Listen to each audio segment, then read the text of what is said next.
Bismillahirrahmanirrahim. Assalamualaikum warahmatullahi wabarakatuh.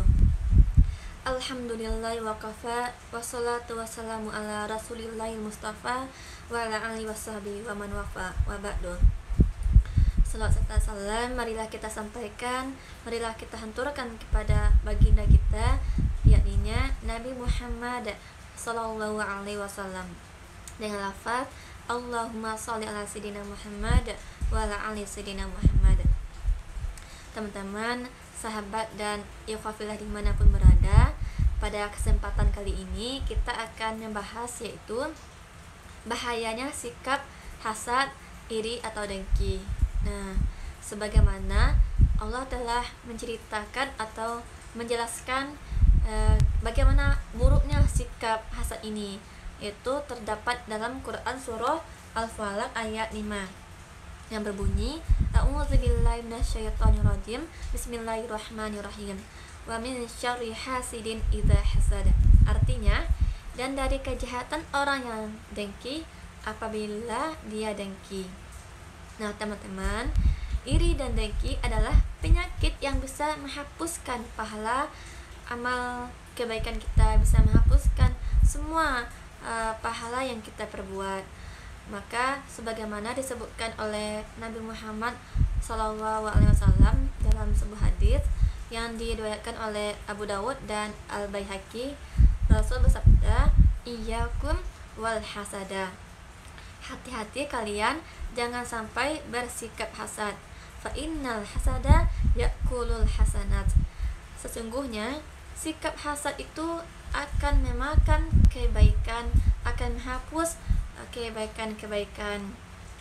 Kama ta'kulun narul hataba, sebagaimana api memakan kayu. Nah, kita ketahui bahwa kayu apabila dia terkena api, semuanya akan dibakar, semuanya akan habis. Begitu pula dengan kebaikan-kebaikan. Nah, seseorang jika ia bersikap hasad, iri dan dengki terhadap nikmat yang Allah berikan kepada saudaranya, sesungguhnya seseorang yang kita hasad itu, nauzubillah ya, kalau kita hasad kepada seseorang, maka kita sedang tidak rela atas nikmat yang Allah berikan kepada orang tersebut. Nah, ada orang yang mendapatkan nikmat dari Allah, kita nggak rela, kita iri dan kita dengki. Nauzubillah, kalau sampai kita mengharapkan nikmat itu lepas atau hilang dari orang tersebut, atau orang itu celaka, ini tandanya kita tidak ridho atau kita tidak rela dengan pemberian Allah Subhanahu wa taala.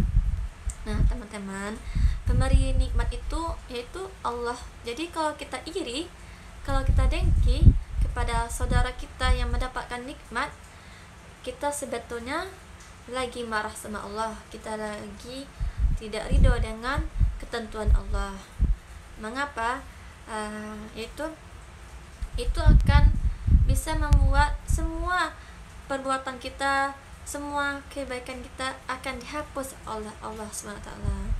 Oleh karena itu, sejatinya orang yang hasad lagi bermusuhan dengan Allah, lagi marah sama Allah. Na'udzubillah min zalik ya, teman-teman semuanya.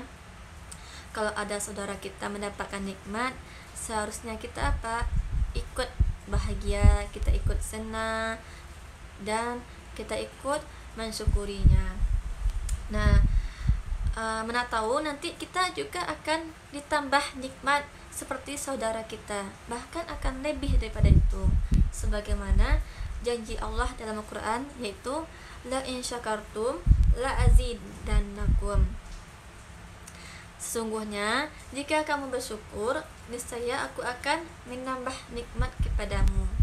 Nah, teman-teman, itu merupakan janji Allah di dalam Al-Quran. Syukur atas nikmat yang ada di diri kita, syukur atas nikmat yang ada pada orang lain, itu merupakan bentuk dari syukur.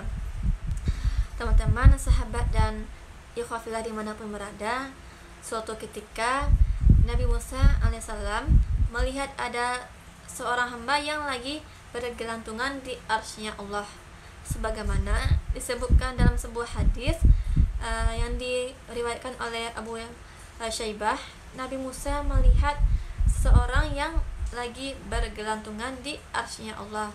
Beliau pun heran, kok bisa ada manusia yang lagi bergelantungan di arsy-Nya Allah Subhanahu wa taala. Maka Nabi Musa pun bertanya, siapakah orang tersebut wahai Allah? Maka Allah pun menjawab, dia adalah salah seorang hambaku yang soleh.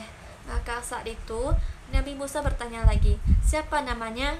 Maka Allah pun menjawab, Allah tidak mengungkapkan identitasnya, tidak memberitahu namanya.